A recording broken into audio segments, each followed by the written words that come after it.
Idexport, la passion du sport, présente Sud Radio, 20h-21h, But Football Club, Lionel Rosso, Michel Moulin, Karim Zeribi.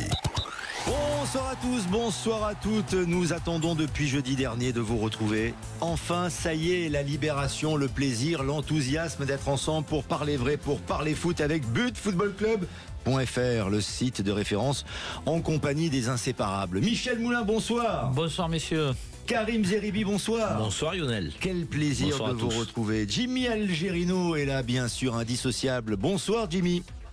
Bonsoir tout le monde. Ravi de vous accueillir. Benjamin Danet, le patron de butfootballclub.fr. Salut Lionel, bonsoir à tous. Et Alexandre Letellier, champion de France avec le PSG. Salut Alexandre. Bonsoir. Ravi de vous retrouver. Tous ensemble, nous allons brosser l'actualité du foot, bien sûr. Je précise que Carl Olive, député des Yvelines, mais grand passionné de foot, nous rejoindra à 20h45 pour parler de son dernier ouvrage On n'est pas KO, avec des idées qui pourraient être issues du domaine du sport et notamment du football. On évoquera le football amateur avec lui. Mais beaucoup d'actualités cette semaine, on est toujours très très bien servi et on va vous dire encore une fois les choses en donnant des coups de pied dans la fourmilière, n'est-ce pas Michel Moulin? Dans un instant, nous évoquerons DAZN, une DAZN de non-droit, les droits du foot, impayés en partie par le diffuseur qui estime que le programme n'est pas vraiment ce qu'il espérait et la Ligue va donc assigner en référé le diffuseur DAZN. On se pose la question aujourd'hui de savoir si carrément le diffuseur va terminer la saison. On a l'impression d'avoir déjà vécu cette histoire, si vous voyez ce que je veux dire, avec notamment l'époque de Téléfoot et de Mediapro. On en parle dans quelques instants. On évoquera aussi la semaine de Ligue des Champions avec le PSG qui a battu Brest. Il y a le match retour encore, mais le PSG est bien en place avec une équipe très équilibrée qui devient presque injouable aussi en Ligue des Champions. Est-ce que le PSG est favori avec un Ousmane Dembélé, si le PSG gagne la Ligue des Champions, qui pourrait remporter le Ballon d'Or? Ah, ça va vite le foot, d'une semaine à l'autre. Oui, on peut se poser des questions. Je sais que ça peut faire bondir certains, n'est-ce pas, Benjamin Danet? Mais on l'évoquera et vous aurez tout loisir de vous exprimer sur ce sujet dans quelques instants. On évoquera aussi les violences dans le foot amateur. Encore, il y en a de plus en plus et ça a été le cas de manière assez malheureusement spectaculaire lors d'un match U20 en Seine-et-Marne entre Damary Lélis et Meaux, où des individus masqués, une vingtaine, ont passé à tabac et donné des coups de couteau également à des jeunes footballeurs. On l'évoquera avec vous en espérant peut-être trouver des solutions, ou en tout cas des pistes de solutions. Voilà donc pour le programme de notre émission. Nous sommes tous ensemble et contents d'être avec vous. Nous parlons foot, nous parlons vrai et nous sommes avec butfootballclub.fr. Sud Radio, 20h-21h, But Football Club. Michel Moulin, Karim Zeribi, Jimmy Algerino, Benjamin Danet, Alexandre Letellier et DAZN, le diffuseur qui refuse de régler 35 des 70 millions qu'il doit payer en février. DAZN dit en substance, on a acheté une casserole, pas une passoire. C'est comme ça que DAZN considère la Ligue 1. Est-ce que DAZN a raison? Est-ce que vous êtes inquiet, Michel Moulin? Je suis avant tout triste d'avoir raison. Pour une fois, d'habitude, je vais manquer d'humilité, mais je suis triste d'avoir raison. Il y a des mois et des mois que je dis qu'on est dirigé par des incompétents. Mais des incompétents notoires. Bien entendu, le premier, c'est Monsieur Labrune.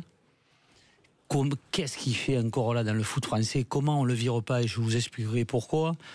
Mais ses acolytes, c'est-à-dire Nicolin, président de Montpellier, qui est très loin de son père, Caillot, le président de Reims, à part de mâcher du chewing-gum, je ne sais pas ce qu'il fait. Et ces gens-là, aujourd'hui, n'ont pas conscience et qui sont en train de tuer le football. Et ça fait des mois qu'on le dit, ils n'anticipent pas, des mois qu'on dit que ces gens vont tuer le... Et on arrive là, et ils rigolent aujourd'hui. Et il y a des millions de gens, des jeunes, mais je suis très triste ce soir. Et moi, ce que je me demande aujourd'hui, et là je parle aux autorités qui devraient avoir normalement du courage, normalement, ministre des Sports, je l'entends pas. À un moment donné, elle doit dire stop. On ne veut plus de Monsieur Labrune et je vais vous expliquer pourquoi on n'en veut plus. Diallo, président de la Fédération du foot qui a la tutelle de la Ligue, mais qu'est-ce qu'il fait? La justice aussi aujourd'hui. Qu'est-ce qu'ils ont fait des 1,5 milliard qu'ils ont eu? Moi, je vais demander des comptes. C'est-à-dire quand on voit le niveau de jeu qu'il y a aujourd'hui, avec l'argent qu'on a dépensé, mais c'est là que DAZN a raison. Quand vous regardez un match Reims-Montpellier, mais vous vous endormez. Comment on peut payer des matchs comme ça? Et personne ne bouge. Aujourd'hui, ce qu'il faut faire, parce que là c'est bien tout truc de critiquer, mais il faut donner des solutions. La seule solution qu'il y a, il faut que ces gens démissionnent d'urgence, ou qu'on les fasse démissionner d'urgence. Mais comment c'est possible ça ? Parce qu'ils partiront pas d'eux-mêmes, Michel Moulin. Comment c'est possible ? À ce niveau-là, comme un salarié, un truc comme ça, vous arrivez, le ministère des Sports, ils sont tutelle, ils disent, comme ils vont au prud'homme, ils font comme ils veulent, mais stop. Moi je dis un truc, et après il faut mettre des gens qui vont aller voir Canal+, parce que maintenant la solution on l'a en plus. Il faut des gens qui aillent voir Canal+. Moi je pense à M. Ferracci, ça a été des grands patrons, M. Rive, des gens qui savent parler, des gens intelligents, humbles, qui vont aller voir Canal+ en disant « Excusez-nous, comment on peut faire pour retravailler ensemble ?» Mais aujourd'hui, la situation est très grave. Mais ce qui est plus grave, c'est que c'est pas d'aujourd'hui. C'est que depuis des mois, des années, je le dis, moi. Et on verra d'ailleurs pour la sécurité des joueurs aussi. Alors, Karim Zeribi, déjà, est-ce que vous partagez le sentiment de Michel Moulin et son coup de gueule ? Et surtout, si oui, comment est-ce possible ? Comment on peut faire partir ces gens, pour reprendre les propos de Michel Moulin ? Oui, évidemment, on ne peut que partager le coup de gueule de Michel. Après, moi, je suis plus inquiet que triste. Inquiet parce que c'est l'avenir du football français, de l'élite du football français dont il s'agit. C'est le fonctionnement, la viabilité des clubs professionnels dont il s'agit. Quand on sait ce que peuvent représenter les droits télé pour certains clubs dans leur budget, c'est catastrophique. Cette situation, elle est très inquiétante. Donc un club, c'est une entreprise. Ça a des salariés du quotidien. On ne parle pas que des footballeurs qui sont sur le rectangle vert, qui ont des salaires astronomiques. On a des gens plus modestes, des secrétaires, des intendants, donc des gens qui font en sorte que les terrains soient de bonne qualité, les terrains d'entraînement. On a la sécurité de ces agents de sécurité. Je veux dire, on a des milliers, si on fait le calcul de tous les clubs de Ligue 1, des centaines de salariés. Et ces droits télé qui ne sont pas versés mettent en péril la viabilité des clubs. Une entreprise qui n'a pas de recettes est une entreprise à un moment donné qui a vocation à mettre la clé sous la porte. Donc une entreprise, c'est pas l'État. Hein. L'État, il vit à découvert permanent avec une dette abyssale, 3000 milliards d'euros. Un club de football, ça fonctionne comme une entreprise lambda. Il peut pas augmenter les impôts, le club de football. Et non. Et là, en l'occurrence, quand on prend un club comme Lorient, un club comme Metz, vous savez combien représentent les droits télé dans leur budget ? 70%. Le PSG et l'OM, c'est 30%. Donc 30%, bien sûr que ça fait mal. C'est 165 millions donc les droits télé pour le PSG à peu près, mais c'est 33 millions pour Lorient. 33 millions sur le budget de Lorient, mais c'est la catastrophe si tu ne les verses pas. Donc moi je suis très inquiet parce que économiquement les clubs sont en péril. Si les clubs sont en péril, il va y avoir effectivement le football français qui risque de s'écrouler. Bon, après, pour les footeux que nous sommes, le mercato, il est plus ce qu'il doit être, parce que si tu n'as pas d'argent, donc pour payer le salarié lambda, tu vas pas avoir d'argent pour recruter. Donc ça veut dire que, là encore une fois, donc tu descends de plusieurs étages. Donc, non, c'est une catastrophe. Et là où Michel a raison, c'est que si on n'a pas un sursaut, un coup de semonce, mais très fort, ça veut dire quoi ? Ça veut dire une assemblée générale extraordinaire des clubs. Et c'est les présidents de clubs de Ligue 1 qui doivent faire en sorte que le président de la NFP change. C'est eux qui sont élu. Ils ont élu Vincent Labrune, les présidents. Ils ont élu Vincent Labrune, mais à un moment donné, tu tires le bilan. Tu tires le bilan quand tu élis quelqu'un à la tête d'une entité quelle qu'elle soit, tu tires le bilan. Quand on a pris Mediapro, ça a été la catastrophe. On prend Dyson, c'est la catastrophe. À chaque fois qu'il fait un choix, c'est la catastrophe. Je veux dire, à un moment donné, il est plus digne d'être à la tête de la LFP. Point barre. Donc, je sais bien que c'est les petits coquins qui s'arrangent tous, mais à un moment donné, c'est le football français qui est en péril. Soit le football français s'écroule, soit à un moment donné, tu reprends les choses en main. Et pour reprendre les choses en main, il faut changer les hommes. C'est les hommes qui mènent une politique. Il n'y a pas de femmes d'hommes. Ne bougeront pas. Benjamin Danet. Petite précision par rapport à ce que dit Karim. Moi, je ne fais pas des clubs de Ligue 1 aujourd'hui des victimes, parce que lorsqu'on lit le rapport de Michel Savin, qui est un sénateur, qui a fait un rapport sur la financiarisation du football, très intéressant, il met tout le monde dans le même panier. Il met la Ligue, notamment en stigmatisant l'attitude de Vincent Labrune et de son copinage, notamment avec Nasser Al-Khelaifi.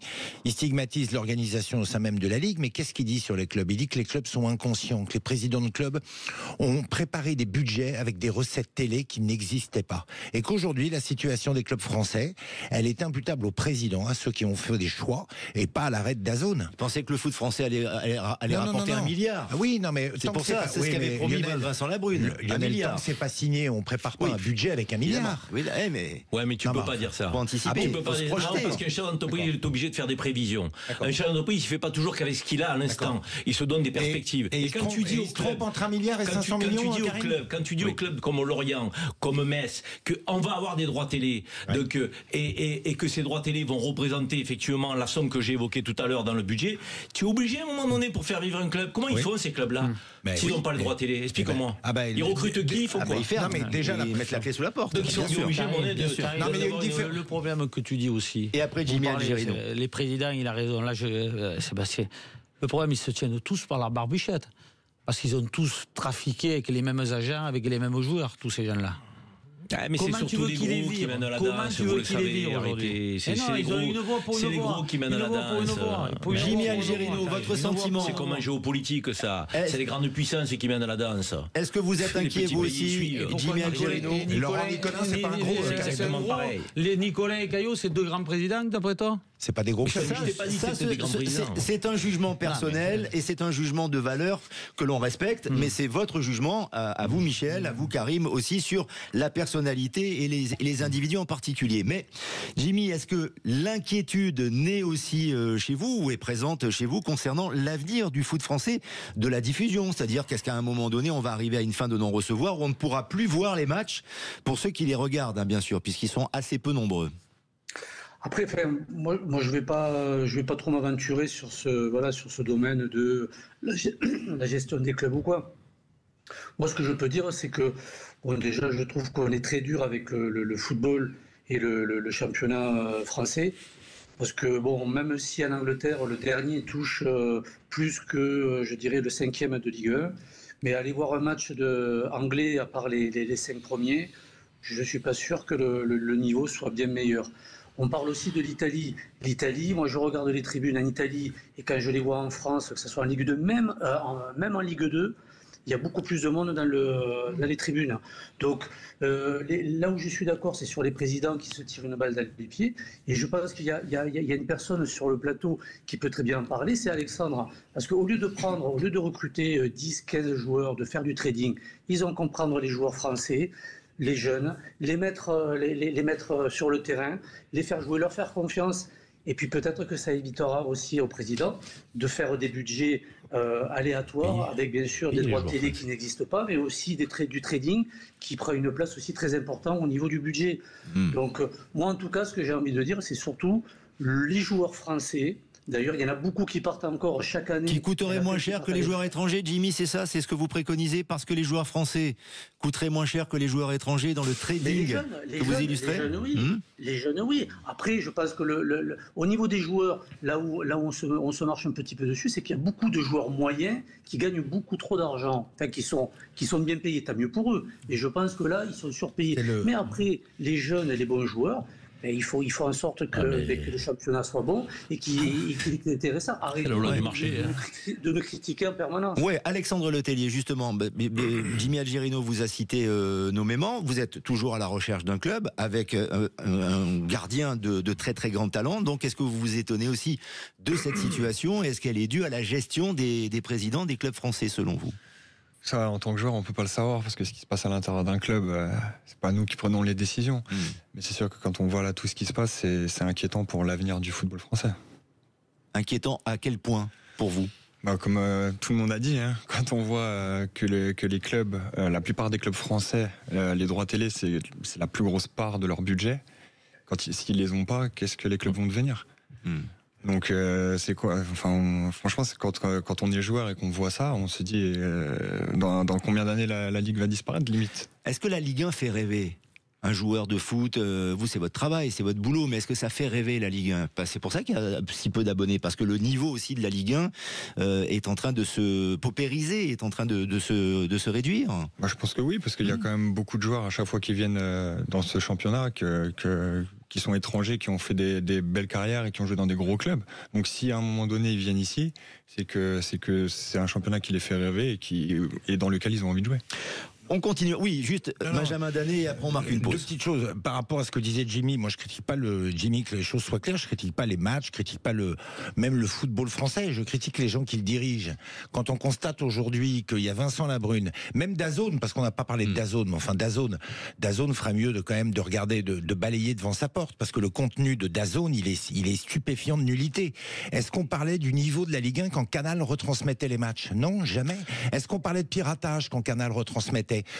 Ça existait pourtant, mais est-ce que Canal se plaignait tout le temps? Oui, non. mais le niveau de la Ligue 1 à l'époque, pour y avoir été, il existait notamment dans les Guignols où on se moquait de la Ligue 1 justement sur le niveau de la Ligue 1, qui était pourtant bien supérieur à celui de cette année. On est d'accord. J'en conviens. Canal mettait quand même d'autres moyens que ce que met DAZN aujourd'hui. Évidemment. À un moment, on pourrait se plaindre du produit. J'entendais le patron de DAZN qui parlait de casserole ou de passoire, et qui regarde un peu son contenu. Ouais. Karim, pour conclure, c'est vrai que Canal avait réinventé la diffusion de matchs de foot à la télé. Je veux dire, donc, et ça créait une forme d'attractivité. Tu avais vraiment envie d'en être, comme on dit. Oui. Donc, et on a voulu en changer pour des sommes astronomiques dont on n'était pas certain effectivement de pouvoir disposer. Et sans. Alors après, Dyson parle du piratage, mais c'est peut-être vrai. Peut-être que la LFP ne fait pas suffisamment non plus pour lutter contre le piratage aussi. Chacun a ses responsabilités quand tu contractualises. Donc tu crées les conditions pour que le contrat soit appliqué. Après, tout à l'heure, on a évoqué les clubs et la gestion des clubs.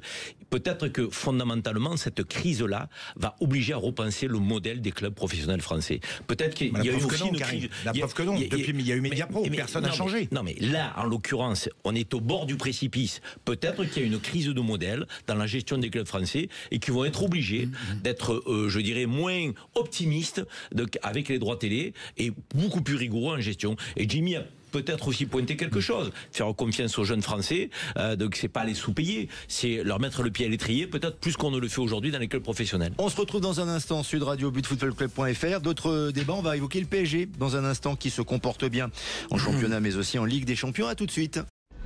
Idexport, la passion du sport, présente Sud Radio, 20h21h, But Football Club, Lionel Rosso, Michel Moulin, Karim Zeribi. Votre émission préférée sur Sud Radio et même dans tous les médias du monde entier, à la radio et à la télévision. But Football Club, tous les jeudis, 20h, 21h. Michel Moulin, Karim Zeribi, Jimmy Algerino, Benjamin Danet, Alexandre Letellier pour parler du Paris Saint-Germain qui s'est baladé face à Brest avec tout le respect qu'on doit aux Bretons qui ont fait un très très beau parcours en Ligue des Champions. Ce n'est pas fini, il y aura un match au retour. Mais ce que l'on constate, et je commence par vous, Jimmy Algerino, c'est que ce PSG est de plus en plus équilibré. On a l'impression que Luis Enrique a réussi à appliquer son projet en championnat certes, parce qu'invaincu, mais aussi en Ligue des Champions. Est-ce que pour autant, selon vous, ça en fait un favori pour le titre de la Coupe d'Europe ? Non, il faut être réaliste. Il y a des clubs qui sont beaucoup plus complets, que ce soit sur le terrain mais aussi le banc. Je pense que Paris manque encore le côté athlétique, surtout au milieu de terrain, avec ces joueurs fabuleux qu'il y a, comme Vitinha. Le problème, c'est que peut-être face à une équipe qui va avoir les mêmes qualités, mais avec peut-être un peu plus athlétique, ça risque un petit peu de coincer. Je pense que le côté gauche de Paris aussi est un petit peu en dedans par rapport au côté droit avec Hakimi et que ça soit Doué ou même Dembélé. Par contre, effectivement, c'est une très bon moment, une très belle période pour le Paris Saint-Germain. Ils en profitent à fond. C'est vrai que jouer contre Manchester City qui était en dedans, jouer contre Brest en Ligue des Champions, c'est sûr que c'est avantageux pour le Paris Saint-Germain. Mais de là à les mettre dans les 4, dans le dernier carré, je suis pas convaincu qu'à l'instant où on se parle, on peut placer le Paris Saint-Germain dans cette situation.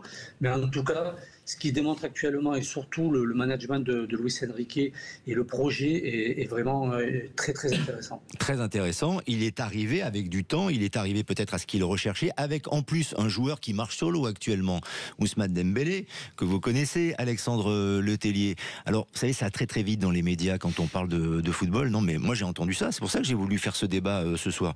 Je l'ai entendu, je l'ai même lu. Ousmane Dembélé, Ballon d'Or. Il est niveau Ballon d'Or, Ousmane Dembélé. S'il gagne la Ligue des Champions, pourquoi pas ? Moi, je vais vous dire, pour l'avoir côtoyé au quotidien, franchement, c'est un phénomène. Franchement, c'est un phénomène et j'ai toujours dit que voilà, s'il avait ce petit brin de réussite en plus avec les stats et aussi à un moment donné, s'il avait eu un peu moins de pépins physiques et qu'il avait pu être régulier comme ça, pour moi, c'est quelqu'un qui pourrait être toujours top 5 Ballon d'Or. Pour moi, c'est un phénomène. Quand il est comme ça... Là, il arrive à cadrer maintenant parce qu'on lui reprochait parfois de courir un petit peu partout dans tous les sens, d'abattre beaucoup de kilomètres sur le terrain, mais de ne pas arriver à cadrer. Là, c'est le cas maintenant. Donc, ça en fait un joueur potentiellement aussi fort que les grandes stars du foot mondial. L'année dernière, il lui manquait cette réussite. Après, c'est vrai qu'on s'attardait pas aussi sur le fait qu'il épuise une défense. Franchement, quand on voit le style de joueur qui a vraiment les deux pieds, défendre sur un mec comme ça, c'est quand même très compliqué. Il use, et puis c'est vrai que les derniers matchs, quand il n'avait pas la réussite, mais qu'il avait usé une défense, quand il sortait, le mec qui prenait la place derrière, voilà, c'est peut-être un peu plus facile pour lui. Mais je pense que voilà, s'il reste régulier comme ça, pourquoi pas. Avec, en plus, c'est vrai. Il est au-dessus d'Mbappé. Il est au-dessus d'Mbappé, vous dites, Jimmy Algerino ? Non. Actuellement, oui, bien sûr. Ah ouais ? Michel Moulin, allez-y. Je garde Benjamin Danet pour la fin parce que je sais que Benjamin, s'il en avait le pouvoir, voterait directement pour Dembélé Ballon d'Or. Donc vous allez pouvoir. Vous êtes un peu surpris parce que. Moi je trouve que Mbappé est au-dessus de Dembélé. Dembélé est un très grand joueur et on voit d'ailleurs dès qu'un joueur, ça passe surtout dans la tête parce que tant qu'il marquait pas et il marquait jamais, d'un seul coup il s'est mis à marquer, il continue à marquer. On dit que les jambes, mais c'est surtout la tête un footballeur. Là ça le démontre. Mais Mbappé a cette intelligence de jeu, parce qu'il manque, pour moi, Dembélé est très bon, mais vous avez raison, mais il n'a pas cette intelligence d'Mbappé. Pour moi, Mbappé est au-dessus de Dembélé, pour moi. Dembélé, il lui manque, il a cette folie, mais Mbappé est au-dessus. Le QI football peut-être, il manque peut-être le QI football. Mais il y a d'autres joueurs, il y a Mo Salah par exemple, il y a des joueurs comme ça qui sont pour moi au-dessus de Dembélé. Il fait partie aujourd'hui dans les 10 premiers. Oui. Maintenant de le mettre dans les 3 ou 4 premiers, donc je pense. Est-ce qu'il y aura un malentendu si le PSG gagne la Ligue des Champions ? Non, d'abord sur le PSG, c'est quand même, vous me mettez dans une position très inconfortable à chaque fois qu'on parle du PSG là, depuis le match de Manchester, parce que je suis peut-être le seul qui fait état de plus d'enthousiasme concernant cette équipe. C'est le grand paradoxe. Donc j'espère que les Marseillais vont baisser le volume là, mais je pense que le PSG depuis Manchester, moi je l'ai dit, et certains avaient minimisé leur performance. Je pense qu'il s'est passé quelque chose dans ce groupe. Je pense qu'il s'est passé quelque chose. Je pense que psychologiquement, il y a une forme de sursaut, de niaque, d'envie d'aller de l'avant, de gagner. Je pense que le système Enrique est bien en place. Je pense qu'ils ont aussi digéré l'absence de leur vedette, de leur superstar. Donc, quand tu as Messi, Neymar, Mbappé, quand tu as des gens comme ça, tu prends pas de responsabilité. Tu attends que ce soit eux qui en prennent. Mais quand tu les as plus sur le terrain, à un moment donné, je veux dire, c'est toi qui dois en prendre. Et quand on en vient au cas Dembélé aujourd'hui, il est obligé de jouer le taulier. Je veux dire, il n'était pas obligé de le faire quand il y avait Mbappé. Parce que quand il y a Mbappé, tout repose sur lui. C'est le big boss, c'est le capitaine, tout le monde le regarde, tout le monde joue pour lui. Il n'est plus là. Et il faut un temps, à un moment donné, à tous ces joueurs, à cette équipe, pour se trouver, s'assumer et aller au bout de ce qu'elle peut produire. Et je trouve que Enrique, il a constitué un groupe sur les lignes. Donc, ils sont quand même assez solides, tous. Ça travaille, et ça travaille en bloc, ça défend ensemble, donc ça attaque ensemble. Et je trouve que c'est une équipe aujourd'hui qui est performante. Alors, gagner la Ligue des Champions, je n'irai pas jusque-là, mais leur position est plus confortable que quand ils avaient les superstars. Parce que quand ils avaient les superstars, ils étaient favoris. Là, ils sont plus favoris. Là, ils sont outsiders. Quand tu es outsider et que tu as trouvé un groupe, une âme, un état d'esprit, je veux te dire, tu ne peux que créer des surprises positives. Et je veux dire, et la victoire appelle la victoire. Non, je trouve que cette équipe aujourd'hui, elle a trouvé son chemin. Jimmy Algerino, poids du Bétilé en entendant Karim Zeribi, puisqu'on connaît le tropisme. Mais j'analyse le football marseillais. Oui, c'est ça. Le maillot exactement. Dis-le que Paris peut gagner. Dis-le, tu dois le dire. Non mais c'est bien parce que Benjamin Danet. Karim Zeribi qui parle du PSG comme ça me rappelle quand Karim Zeribi nous disait que l'OM allait peut-être être champion de France en début de saison. C'est encore possible. C'est encore possible. On s'enflamme sur c'est deux. dingue les clivages qu'ils veulent créer. On s'enflamme sur 2-3 matchs. Enfin, excusez-moi, messieurs, le PSG a battu qui là en Ligue des Champions? Brest. Merci. Voilà, tout est dit. Ah oui, Mais non, tout n'est pas dit. Mais non, tout n'est pas dit. Mais non, Brest en Ligue des Champions. Et qui le PSG peut-il affronter en 8e de finale? Non, mais La réponse sur le potentiel du PSG, on l'aura en 8e de finale. Mais non, tu sais pourquoi tu sais pourquoi non, mais écoute, tu sais pourquoi je suis en contradiction totale avec toi? Parce que tu peux gagner Brest, tu peux battre Manchester. C'est la manière aussi qu'il faut regarder. C'est pas simplement d'avoir battu Brest, c'est comment ils battent Brest. Est-ce qu'ils battent Brest, je dirais, avec difficulté, de manière laborieuse, ou est-ce qu'ils sont largement au-dessus? Pour Manchester, oui, ils sont largement au-dessus. Donc si tu es largement au-dessus, c'est que tu te hisses au niveau des équipes qui sont largement au niveau de Brest. Donc c'est que tu te hisses au niveau de Liverpool. On verra s'ils sont capables. Benjamin Danet, répondez à l'éloquent plaidoyer de Maître Zeribi, l'avocat du Paris Saint-Germain. Je vous en prie. Allez, moi j'analyse le football. Arrêtez de m'emmerder. Sur Dembélé, Ballon d'Or, évidemment que non, mais Dembélé super joueur. Mais Alexandre, il a raison. Je pense que quand on a la chance de côtoyer, ce sont des artistes. Après, si Dembélé est Ballon d'Or, je voulais quoi que, je sais pas, Lyon gagne. Ça vous a fait bondir quand vous avez reçu les thèmes ce matin, Dembélé Ballon d'Or? Vous avez esquissé un petit sourire narquois? Pas du tout. Non, pas du tout. Parce que j'aime beaucoup ce joueur et je trouvais les critiques des supporters du PSG contre lui assez injustes. Non, mais nous aussi, Ballon d'Or, c'est allé un peu loin, mais c'est quand même super Dembélé en ce moment. Voilà. Nous aussi, on n'était pas gentils. Excusez-moi, il y a Jimmy Algerino qui dit qu'il est meilleur qu'Mbappé. Non, je l'ai entendu. En ce moment. Mais mais on voit un bon Paris Saint-Germain, c'est vrai, ça fait plaisir. Voilà, ils se battent, les trucs, ils sont solides. Maintenant, ils ont quand même sur des postes. Moi, je pense que contre Liverpool, ça passera pas. Ça sera difficile. Voilà. La violence dans le foot amateur, on en parle dans quelques instants. Là aussi, c'est un sujet particulièrement important pour le sport que l'on adore, à savoir le foot. À tout de suite. Idexport, la passion du sport, présente Sud Radio, 20h-21h. But Football Club, Lionel Rosso, Michel Moulin, Karim Zeribi.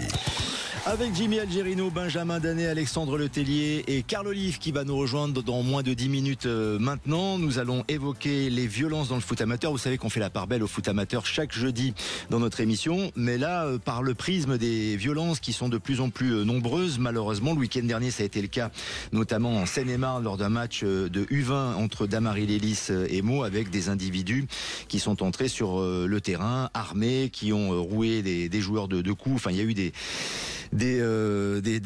scènes assez incroyables et assez terrifiantes. Et tout cela, effectivement, revient à ce qu'on disait en préambule tout à l'heure, l'inquiétude que nous avons pour le foot. Le foot professionnel, on en a parlé avec les droits, Michel Moulin, et là, le foot amateur, avec les violences qui semblent être présentes, ou voire omniprésentes.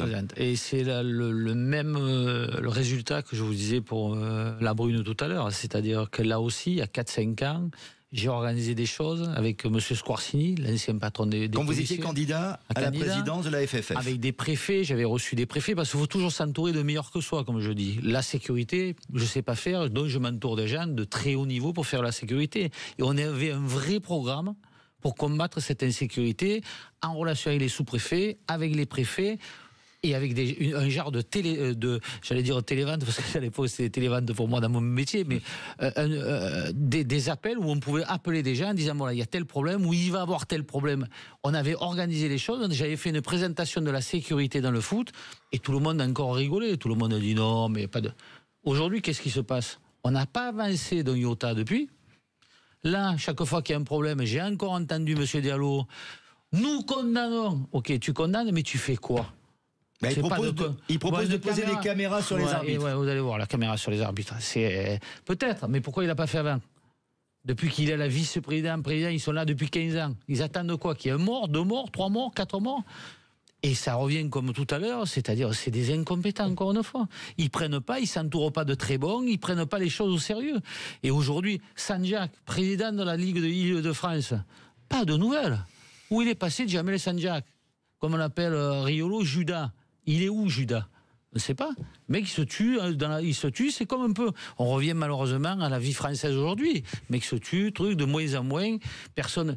Il y a des choses à faire, parce que c'est pas le coup de critiquer, il y a des solutions. Le truc, c'est s'entourer de gens compétents sur la sécurité.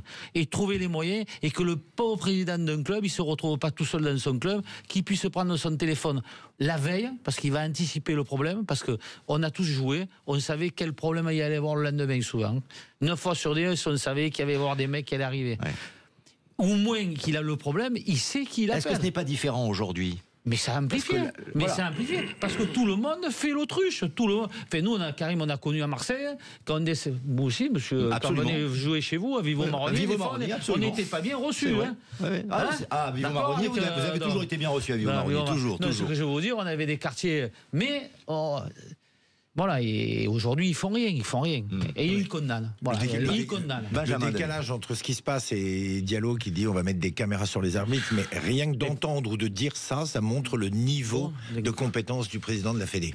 Est-ce que ce n'est pas aussi un phénomène de société, tout simplement ? C'est pas uniquement le foot qui est touché par la violence, Karim Zeribi. Vous avez tout à fait raison, mais c'est pas parce qu'on a dit ça qu'on peut rien faire. Ah, absolument. Bien sûr. Que faudrait-il faire alors, c'est un phénomène de société, mais c'est un phénomène aussi qu'il faut embrasser dans sa globalité.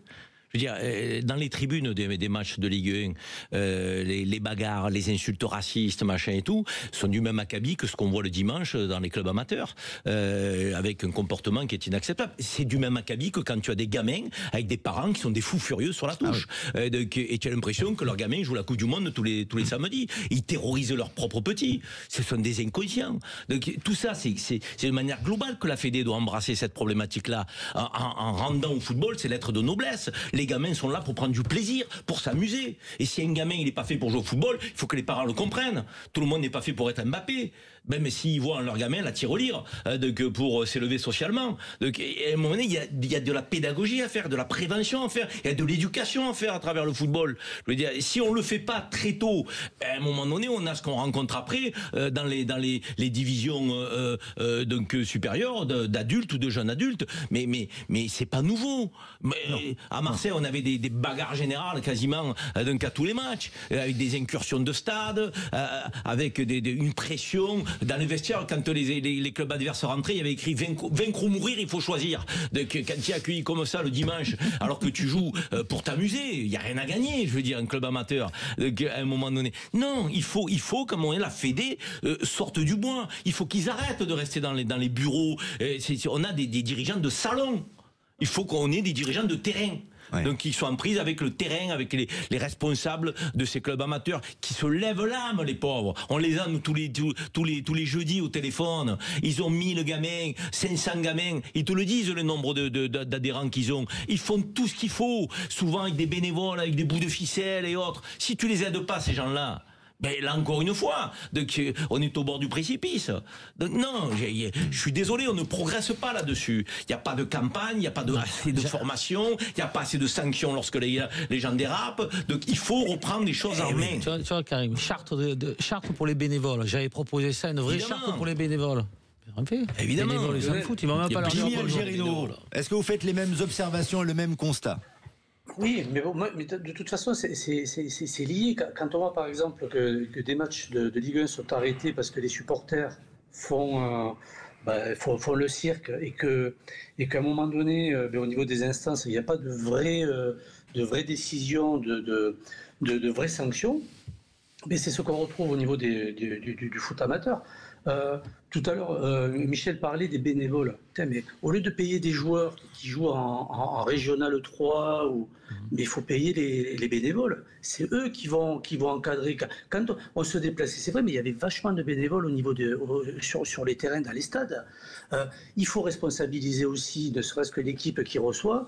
Et ça veut dire qu'ils sont responsables, bien sûr, sur le terrain, mais aussi en dehors. C'est tout ça qu'il faut. Il faut se donner les moyens. Et je pense que déjà, si au niveau de la Fédé, il y avait peut-être un peu plus de retombées pour les clubs amateurs, on pourrait peut-être éviter ce genre d'attitude extrême, sachant qu'effectivement, il n'y a pas qu'à Marseille, à Toulouse, quand on allait jouer à Trélissac ou dans notre club, c'est vrai que c'était hard, c'était dur. On se dépêchait de sortir du stade, mais en tout cas pas sur des extrêmes comme maintenant. Dites donc, je tremble hein, quand on va jouer à Trélissac, on a peur apparemment, hein, si j'ai bien compris. On n'a pas connu ça quand on vit dans le sud-est, mon cher Jimmy Algerino, mais merci pour l'exemple.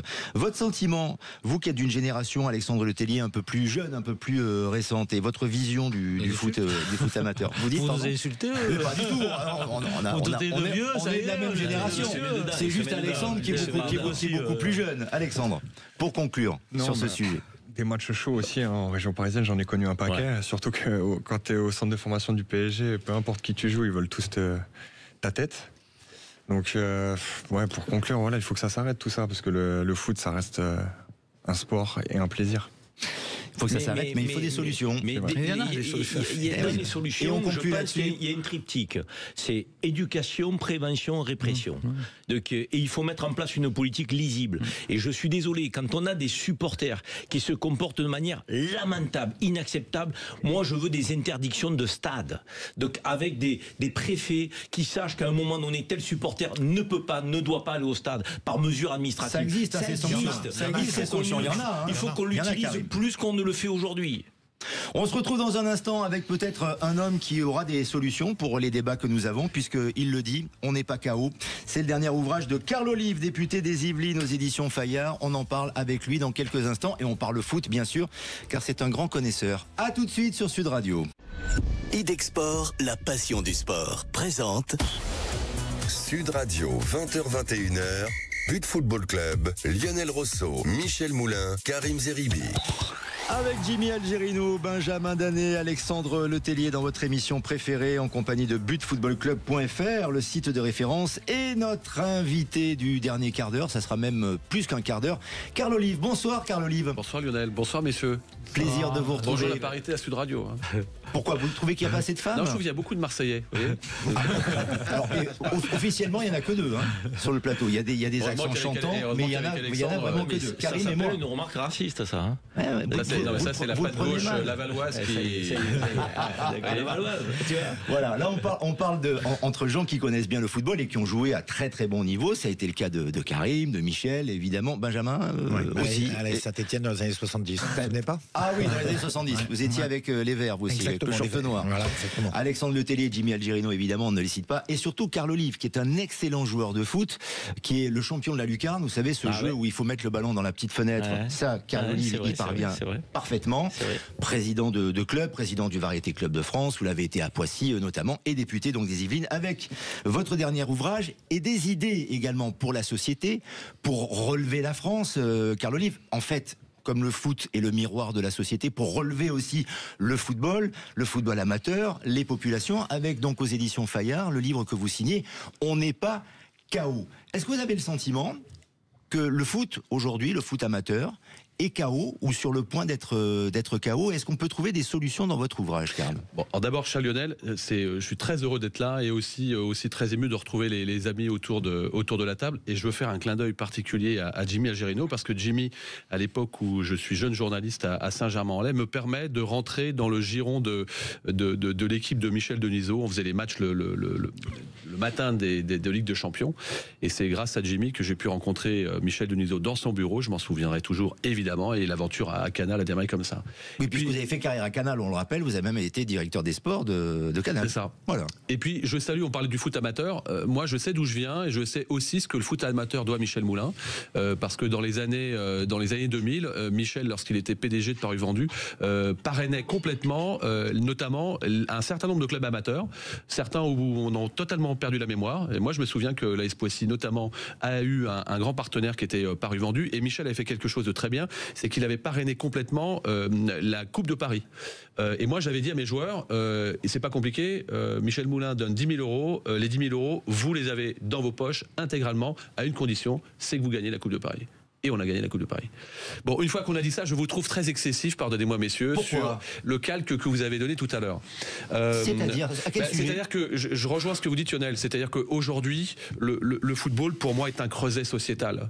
Et finalement, c'est le miroir de ce qui se passe dans la société. Et bien des choses, et là on se rejoint, bien des choses qui se passent dans le football doivent, à mon avis, en amont, doivent être réglées par la société, et donc par l'État. Et c'est vrai qu'à bien des égards, et il faut le dire, vous voyez, je balaye devant ma porte, l'État est défaillant sur ces sujets-là. Même si ça commence à rentrer un petit peu dans les mœurs. Et je vois bien que aujourd'hui, le ministre de l'Intérieur, Gérald Darmanin, aujourd'hui garde des Sceaux, et M. Retailleau, à ce niveau-là, sont sans état d'âme. Et il le faut.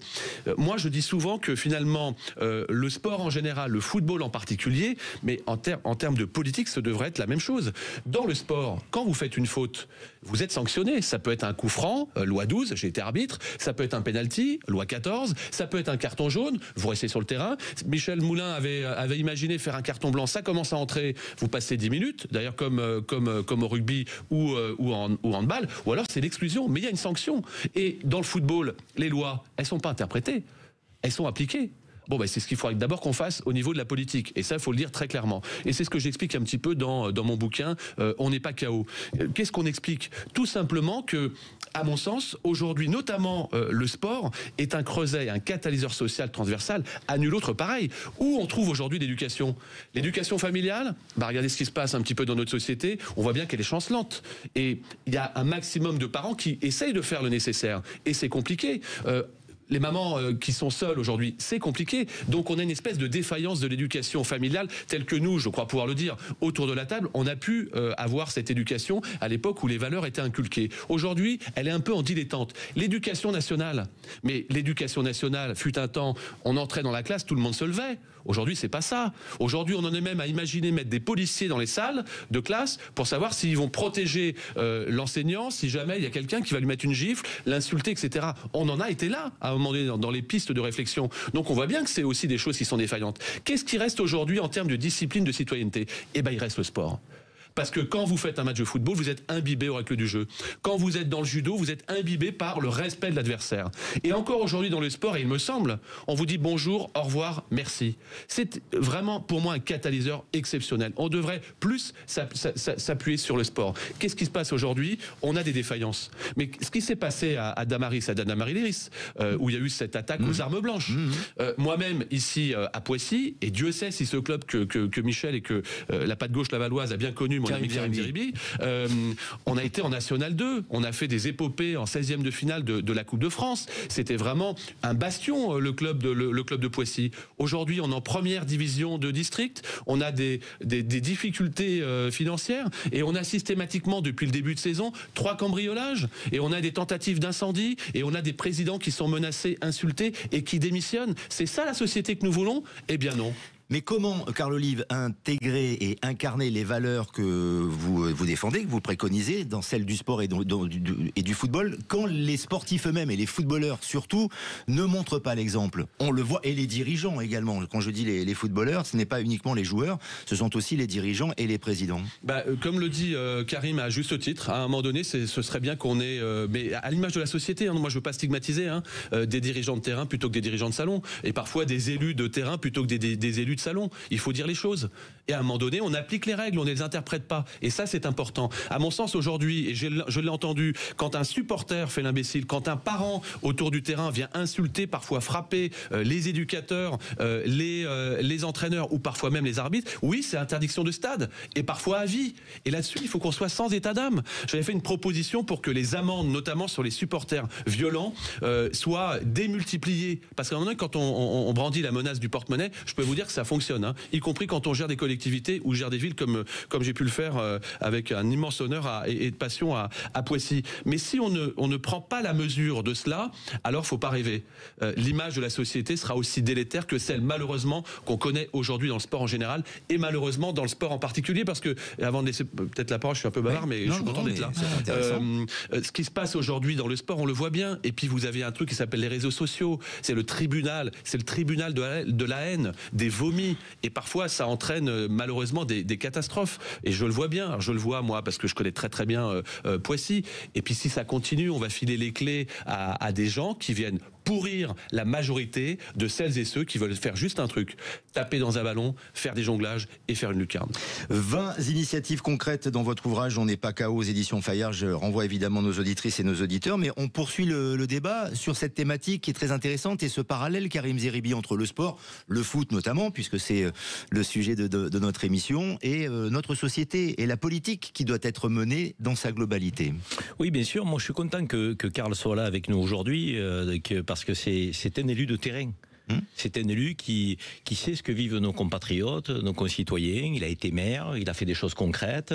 Avant d'être maire, c'était un homme de la société civile, qui a toujours été en prise avec le réel. Et il est resté cet homme en étant législateur aujourd'hui, puisque le parlementaire, c'est celui qui fait les lois.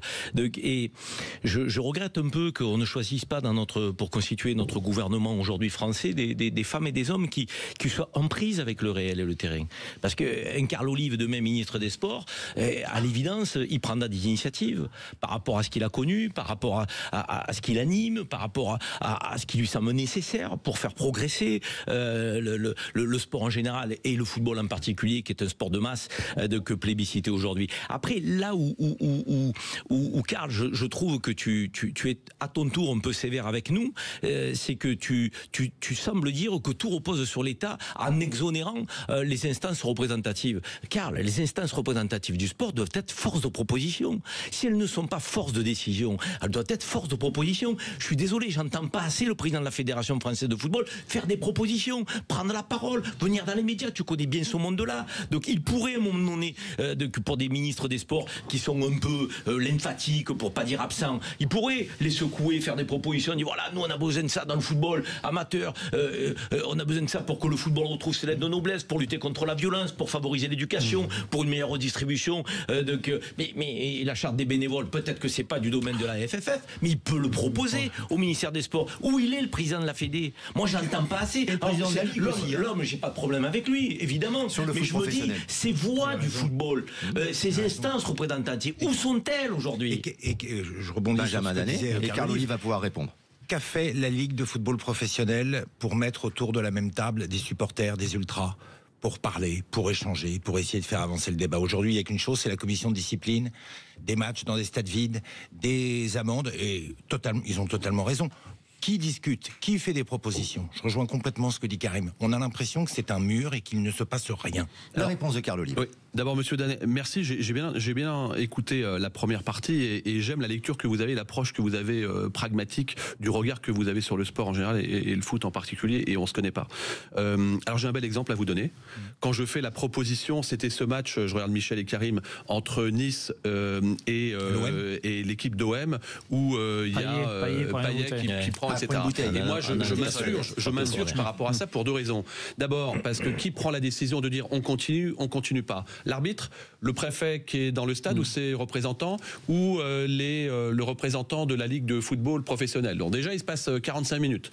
Et puis derrière, moi je dis, il faut augmenter, mais vraiment augmenter les amendes et augmenter, je dirais, l'aspect répressif de celles et ceux. Et c'est une minorité. On est à Nice, le stade il fait 30 000 places, 35 000 places. On est à Nice et on a 100 voyous qui vont foutre le bordel, y compris pour les clubs de supporters. Et cela... Qu'est-ce que je me prends?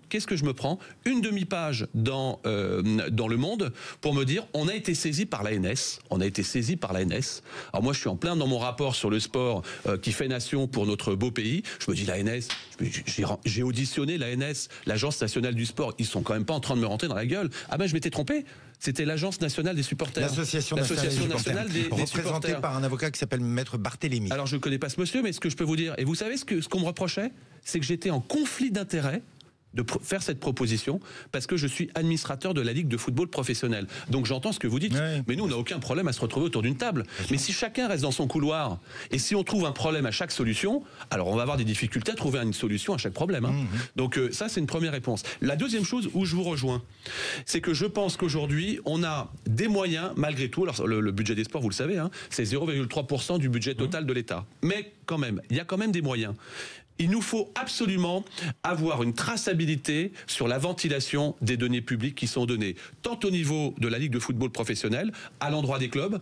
Et là, je rejoins ce qui a été dit tout à l'heure, c'est-à-dire qu'un certain nombre de présidents de clubs sont aussi, pardon de le dire, et je ne stigmatise pas, parfois responsables, parce qu'on leur dit vous allez faire un prévisionnel à plus 25%, et les yeux fermés, on fait le prévisionnel à plus 25%, mais à un moment donné, il faut qu'on s'ajuste par rapport à la réalité de la société. Quand on dit que tu vas avoir 1 milliard et que tu as 500 millions, mais il faut que tu anticipes, les pertes et profits. Ce que dit Michel Savin. Et il faut absolument anticiper par rapport à ça s'appelle du darwinisme. C'est à nous de mettre au niveau de la société et pas l'inverse. Ça, c'est la première chose. La deuxième chose, moi, je veux savoir où passe le pognon qui est donné dans les clubs, quels qu'ils soient. Et d'ailleurs, c'est pas comme ça que ça se passe, et Michel pourrait le dire, et Karim pareil, il me semble. Et Alexandre, peut-être que tu connais pas ça, et c'est très bien que tu le connaisses pas. Alexandre, reste dans ton cœur de métier. Je dis ça parce que comme j'ai marié Alexandre à l'époque où j'étais, je peux me permettre de le tutoyer.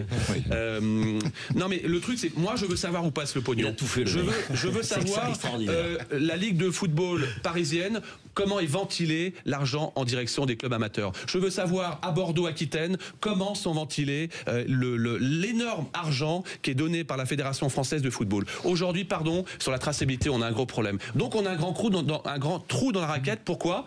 Parce qu'on a le sentiment de vouloir faire confiance. Sauf qu'à un moment donné, la confiance, comme dans le dictionnaire, derrière il y a le mot défiance. Et on est beaucoup plus dans la défiance. Et qu'est-ce qu'on dit ? Tous pourris. Et la passivité des dirigeants lors du football que j'ai évoqué, l'absence de force de proposition, l'absence de voix, ce que tu viens de dire là, ils pourraient effectivement donner l'avant, monter au créneau. Pourquoi ils ne le font pas ? Pourquoi ils ne le font pas ? Pourquoi ils ne le font pas ? Alors je pense, pour le coup, je vais vous parler aussi des droits, je pense que c'est fait, je pense qu'on est allé un peu vite, on a confondu vitesse et précipitation, parce que c'est vrai, et j'ai assisté à des promesses qui étaient faites en disant, vous allez voir, le produit domestique, donc c'est le prix des droits va augmenter. À l'arrivée, il n'augmente pas, et donc quelque part, on est rattrapé par la patrouille du principe de réalité. DAZN arrive à la dernière minute, et effectivement, DAZN, moi la première fois que je l'ai dit au PDG de DAZN, franchement, même quand j'étais à Evelyne Première en 1989, le contenu éditorial était un peu meilleur que ce que j'ai lu sur la. Non mais c'est vrai, sur la première journée, on peut pas leur en vouloir. Tout à l'heure, on parlait de Canal+. Pardon, mais avec Lionel, on sait de quoi on parle quand on parle des grandes années de Canal où il y avait une pléiade de stars. On pense à Thierry Gélardi, à tous les amis, à Margoton, à Denis Balbir, à Rosso, à David Berger, etc. Enfin, je veux dire, qui commentaient des matchs en long, en large, en travers. Mais il y avait un diffuseur. C'était l'exclusivité. Comme disait Denisot, c'est 100 millions, c'est pas cher. Bah oui, parce que le vendredi, tu ouvrais ta télé, tu allais voir Canal, le dimanche soir, tu étais sur Canal, et c'était très clair. Et aujourd'hui, c'est pour moi, c'est très compliqué. On a un truc à faire. Il faut d'abord remercier, pardon de le dire, Bein. Parce que si Bein n'est pas là, alors là, pardon de le dire, ça va rimer, c'est la Bérésina. Et puis, effectivement, on doit se rapprocher d'acteurs historiques qui ont été humiliés, faut le dire, qui s'appellent Canal+. Un petit mot de Michel Moulin, il nous reste une minute, Michel. Mais c'est pour ça que je parle toujours de spécialistes, Karl. Des gens comme toi qui ont connu ça, pourquoi vous ne prenez pas ça en main, vous ? On revient en politique tout à l'heure. Je reviens 2 secondes de ce que tu as dit en politique. Moi, je trouve inimaginable qu'il y ait le cumul de mandats. On a enlevé le maire qui ne peut pas être... Parce que tu serais député maire aujourd'hui, ça serait fabuleux pour le pays, parce que tu dirais ce qui se passe dans ta ville. Aujourd'hui, on met des députés... Je pense que Carlo n'est pas contre. Ah bah oui, puis de gauche comme de droite, c'est pas une histoire de couleur politique. On met des députés qui n'ont plus... Enfin, là, le foot, c'est pareil. Il faut toujours s'entourer de meilleurs, comme je dis. Karl, toi, tu es à la Ligue, tu as été à Canal. Pourquoi vous ne prenez pas le truc à bras-le-corps de dire, maintenant, vous arrêtez, on s'en occupe nous ? Il faut aller revoir Canal, Karl. Il faut aller revoir Canal. Mais avec des gens comme toi, avec des gens comme Ferracci, qui sont des bons, avec River aussi. Il faut que vous preniez le tour par les cordes. Conclure, Carlo-Yves. Pas laisser ça à des mecs qui ne comprennent rien. Le mot de la fin. Je dis simplement que la force de ce qui pourra nous faire avancer, c'est l'intelligence collective. C'est l'intelligence collective. C'est que seul on va plus vite et qu'ensemble on va plus loin. Je suis d'accord avec toi. Mais pour certains, l'intelligence, ils l'ont depuis longtemps oublié. Non, mais ça, Michel, c'est pas beau. Non, ça, Michel, c'est pas beau. Là, on voit bien que le Marseillais est très excessif sur le sujet. Et moi, j'adore aussi l'Olympique de Marseille. Voilà. En tout cas, je suis très content d'être venu partager. Merci infiniment, Carlo-Yves. Et On n'est pas KO aux éditions Fayard, livre que je vous recommande évidemment avec la passion. C'est très bien. Avec une très très belle couverture et le jeu de mots et tout est dans le titre. J'ai failli venir samedi, après j'avais mis sur mon portable. Vous allez continuer Dis-moi, la je conversation juste après. Évidemment, voilà, on va vous offrir le livre, Michel Moulin.